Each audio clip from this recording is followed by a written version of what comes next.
Pero bakit ko gagawin yon? And I said, well, I'm marrying a politician. I'm marrying a public servant. Iniintriga ngayon ako. Ay, si Corina nagpapagamit. Ang sagot ko naman sa kanila, walang pwedeng gumamit sa akin kung hindi ko gugustuhin. Dahil hindi naman ako yung tipong babae at mamamahayag na basta magpapagamit kung hindi ako payag. As na tinagal ka na ng pag-iwas ko po sa politika, ay isang tao lang po ang pinayagan mong makagamit sa akin. At hindi lang po ako magpapagamit sa politika sa kanya, papakasalan ko pa siya. Yan po ay walang iba kundi si Senator Mar Rojas. Ang sabi sa akin ni Senator Rojas, do not talk about politics, ha? Do not talk about charter change. You are not a politician. You are a wife. Ang sagot ko sa kanya, excuse me, I am not your wife yet. So I can still talk to you as Corina Sanchez. At yun po ang gusto ko lamang sabihin. Dahil sa... And you cannot stop me from campaigning for you. Because I honestly believe, and in every court on earth, not only in the Philippines, but on every planet in the galaxy, in all confidence I will say, you are the one and only presidential candidate whom I can trust my life with. And I can challenge everybody in any forum, on any country, on any planet in the galaxy. Do you know of any anomaly that Mar Rojas has been into? And nobody, in all confidence I know, can stand before me and say, ay, meron siyang C5. Ay, meron siyang pinatay na tao. Ay, meron siyang bahay sa Dasmariñas na hindi maipaliwanag kung saan ang galing. Bernadita Inocencio po. Bakit ka lumapit dito sa abogado? Gusto ko lang parang maghanap ako ng spesya po para sa yung kaso namin ni Corina.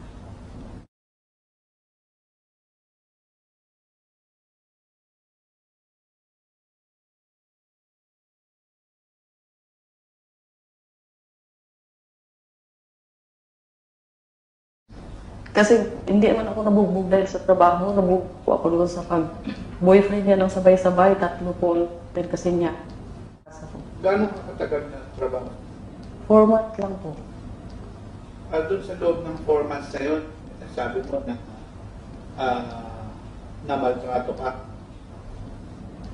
Wala naman, hindi naman niya ako kinanap. Namaltrato lang niya ako dahil nasa doon sa boyfriend niya. Nag-aaway sila. Pati ako kinaway. Ano paliwanag mo nga? Medyo malabo. Paliwanag mo yung kung ano yung tungkol sa boyfriend.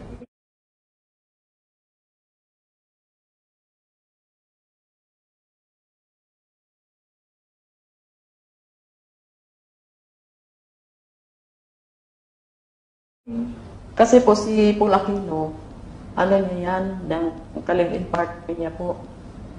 Doon siya tumitira sa bahay ni Paul Aquino sa PhilAir, Monday to Friday. Doon siya natutulog. Ako lang doon sa Emerald. Doon. Umuwi lang siya doon pag nakikita ulit sila ni Fredre. Yung Jimenez ang apelido pag umaakyat doon. Kasi nakalag sa ibaba Jimenez ang apelido. Kinsinas katapusan sila nagkita doon. Ngayon, ang sabi ni Corina sa akin, baba ka sa ibaba, dito sa lobby. Magdamag ako doon. Sabi niya, sakali kung sa Paul Aquino pumunta, sabihin mo nga, pinababa kita dahil naidadrap ako. Sabi ko sa kanya, ako po ma'am. Nakatulog naman ako. Ilang beses nangyayari pag ganitong pangyayari?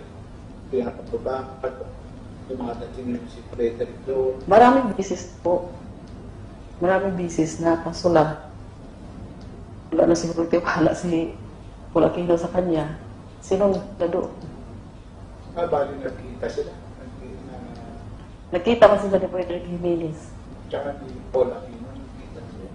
Hindi si Pulakino, si Corina lang. Doon. Oo, sa Emerald Mansion. Tapos magdamag din sila doon, natulog. Tapos inaantay siya ni, siyempre, kalibin niya si Paul Aquino. Naantay siya, kung saan siya, pinuntahan siya doon, 10 oras ng gabi.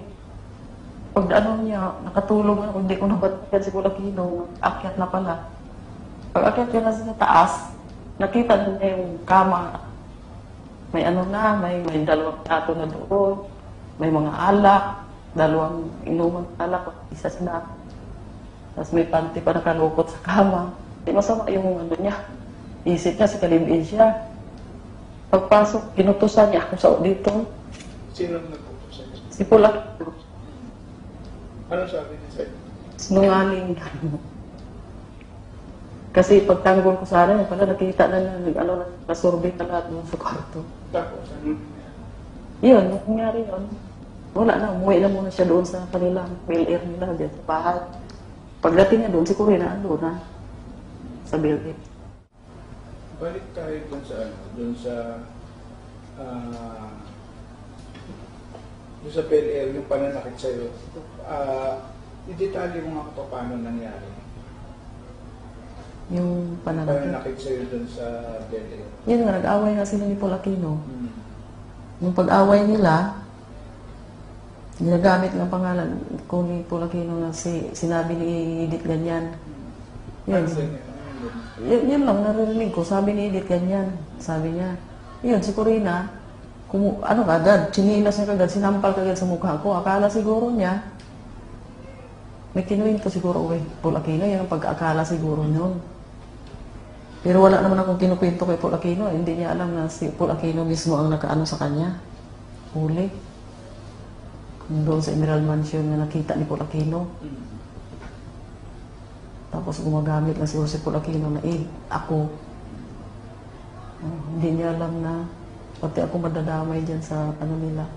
So ano nangyari? Pagkahampas sa'yo sa tsinelas, Yung paghampas nga yung chinelas, anong ginawa ang mo? sakit, namula talaga sabi, ano talaga ako siya, kunin ko na lang yung sweldo, paalis na lang ako. Tapos? Yun, pag sabi kong ganyan, lahat dinampot, may bato sa akin. Tapos sabi ko, sus, mamatay ako rito. Kailangan lalaban talaga ako rito. Yun, lapitan ko sana naman, sabunutan na lang kami ba. Lumapit sa Paul Aquino. Ginanyan nga ako. Kaya natihaya ako tumba. Tapos napaihi ako. Yun, kaya yung binuhat niya ako. Tapos binalandra doon sa hallway. Binuksan yung pinto, tapos binalandra ako sa hallway. Tinamaan ako sa ganito. Yun. Talang nung mga dada sa kabila, pagbukas nila sa pinto, umiyak na duguan. Yun, hinila nga. Kanilang naghila. Saan ang kama? Ito. Tapos hinila ko sa at tinago ko sa ilalim ng kabinet.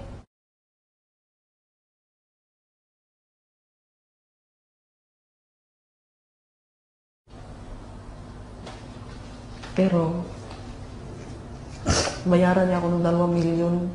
Pero, Ay, yung 2 million. may kapalit. Sino ang Thank you. Yung driver ba niya, pinapahanap niya ako na ayon doon sa nakausap niya, yun naman ang naghatid sa akin ng salita na ganyan, na hinahanap nga ako para yun na lang kaso, bayaran niya ako 2 milyon. Kaso may kapalit. Ano yung kapalit? Sasabihin ko sa TV na hindi ko sasabihin sa TV na binayaran niya akong 2 milyon, pero mayroon siyang iutos sa akin na yun, sasabihin ko sa harap na sa TV na Anong naging reaction mo doon?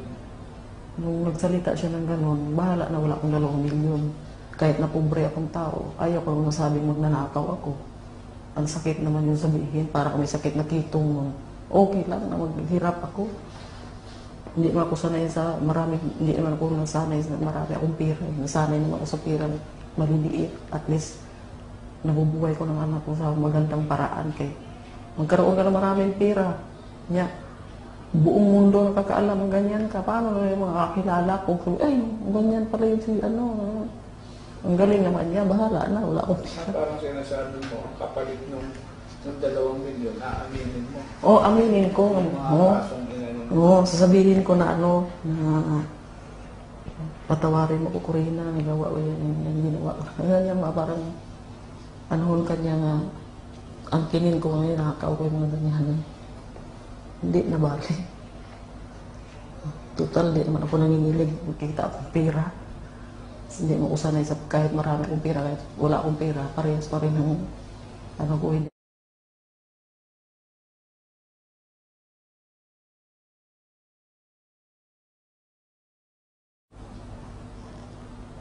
Malay mo balang araw, mabuksan din. Na ito na yung pinapangarap ko. Talagang inano ko na yan dahil mali siya. Bakit inisyon niya kung may warrant of arrest, wala ko galing sa kanya. Kung hindi yun, di bali wala na sa akin sana yun. Pero ngayon, inano ko na, mapreso ako nung walang dahilan. Siya magpakasarap na sa buhay niya. Siya tong nangastigo, siya tong nangbubog.